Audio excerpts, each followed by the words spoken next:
Hi, I'm Maya.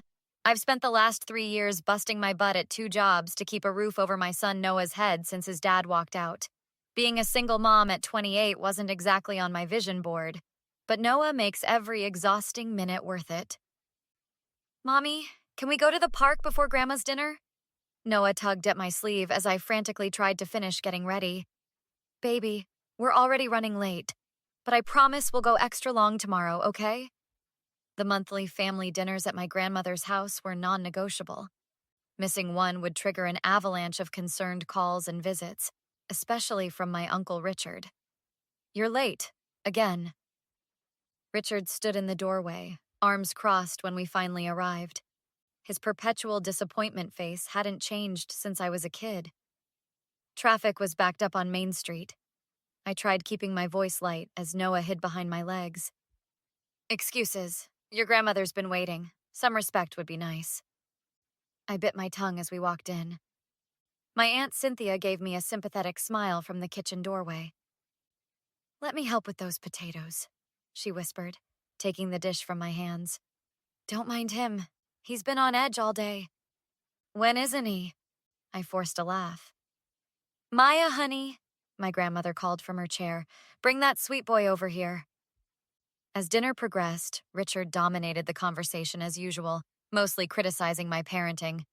Noah needs structure, a firm hand. You're too soft on him. I think I know what my son needs, Richard. Do you? Because single mothers typically overcompensate. My cousin Vanessa caught my eye across the table, rolling her eyes at Richard's lecture. After dinner, the kids played in the living room while we cleaned up.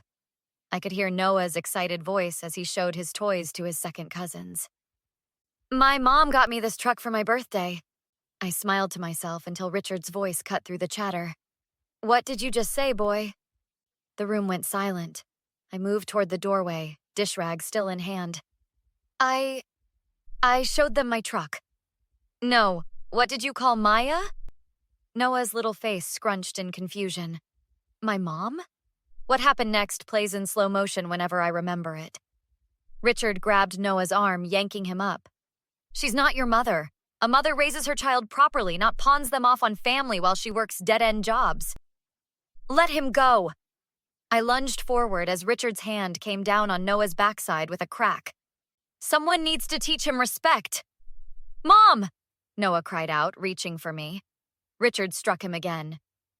She's not your mother. She's just a glorified babysitter.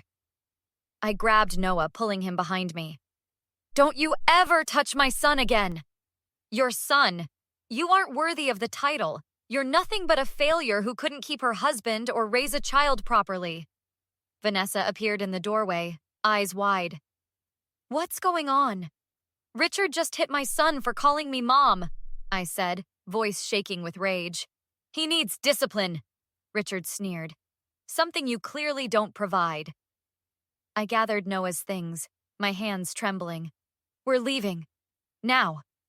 As I carried my sobbing child to the car, I heard Vanessa behind me. Maya, wait! But I couldn't wait. All I could think about was getting Noah away from there and the look of smug satisfaction on Richard's face as he'd struck my child. That was the moment everything changed. I tucked Noah into bed that night, my heart breaking at the red marks on his little arm. He'd been quiet the whole ride home, his usual chatter silenced by what happened. Does it still hurt, baby? A little. His voice was so small. Why was Uncle Richard so mad at me? It wasn't your fault, sweetie. Uncle Richard was wrong, not you. He said you're not my real mom. My chest tightened. Listen to me. I am your mom in every way that matters. No one can ever change that. But Daddy says you don't take good care of me when he calls. I froze. What? When does Daddy say that? When Uncle Richard lets me talk to him on his phone. He says I should call you Maya instead of Mommy. The betrayal hit like a physical blow. Richard had been talking to James behind my back and undermining me to my own child? My phone buzzed with a text from Vanessa. Are you okay? Need to talk. It's about Richard. The next morning, I dropped Noah at school and met Vanessa at a coffee shop downtown. I should have said something sooner. Vanessa fidgeted with her cup.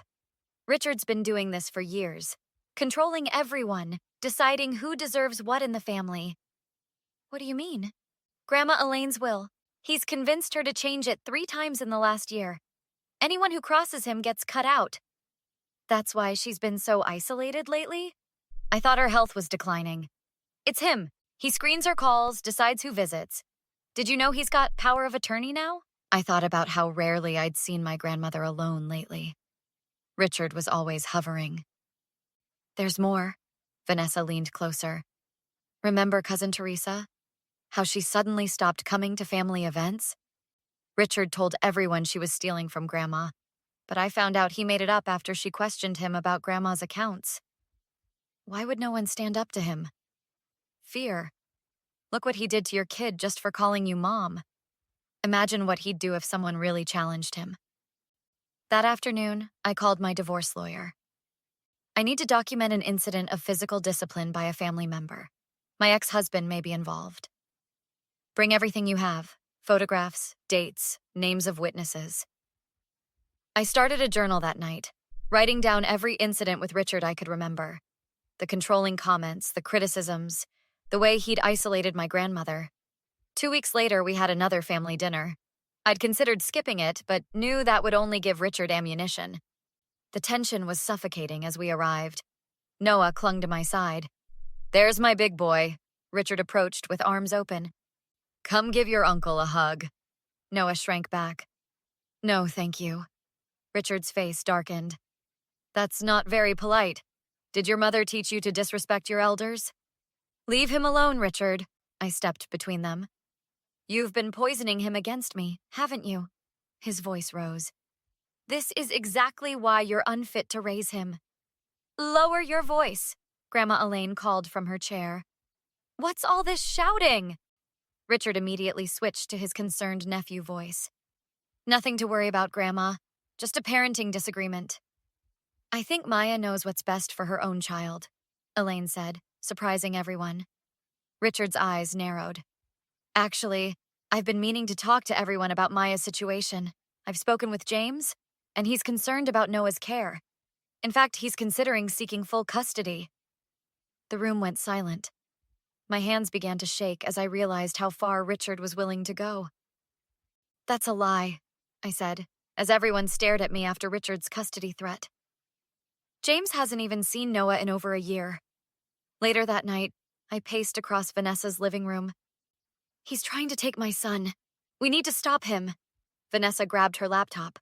"Not just stop him, expose him. For everything." We mapped out everyone Richard had hurt. The pattern was clear: isolate, undermine, control. "I need to talk to James," I said, reluctantly dialing my ex. "What do you want, Maya?" "Are you really seeking custody of Noah?" "I've been reconsidering my involvement. Your uncle's been sending me concerning information. Richard hit our son for calling me Mom. Did he mention that part?" Silence. Then, "What?"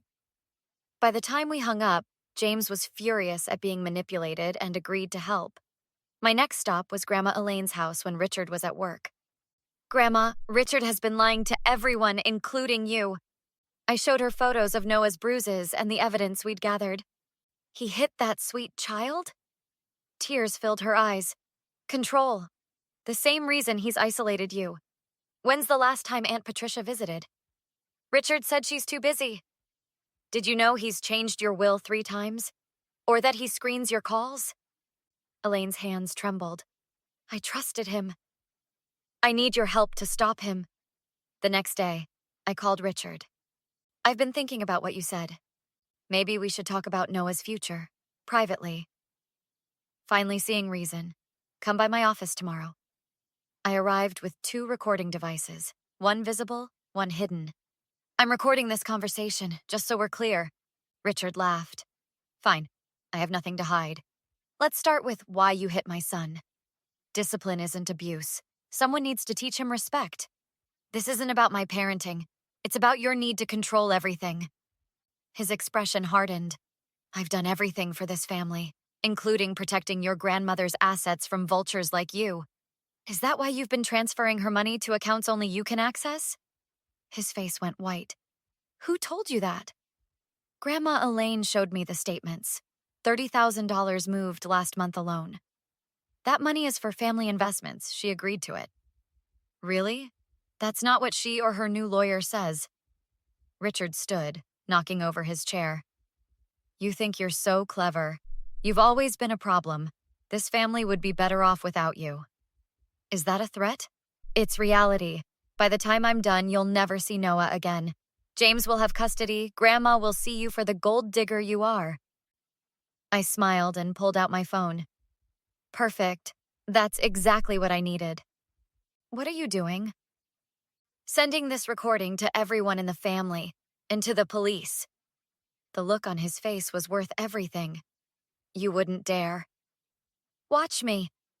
Oh, and Grandma Elaine filed fraud charges this morning. The police are probably already at your house. Richard's face drained of color as he lunged for my phone. You've ruined everything, he snarled. No, you did that all by yourself. 3 days later, the family gathered at Grandma Elaine's house, tension filling the room. Thank you all for coming. I stood with Vanessa beside me.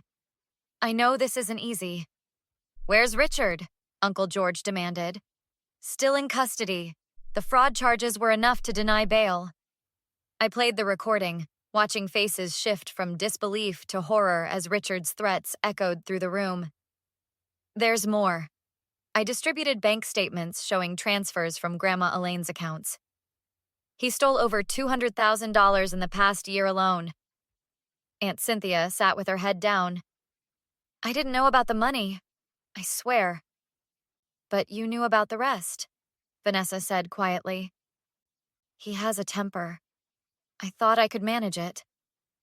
By letting him abuse a child? My voice cracked.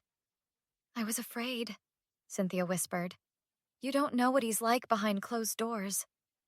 Grandma Elaine reached for Cynthia's hand. None of us blame you.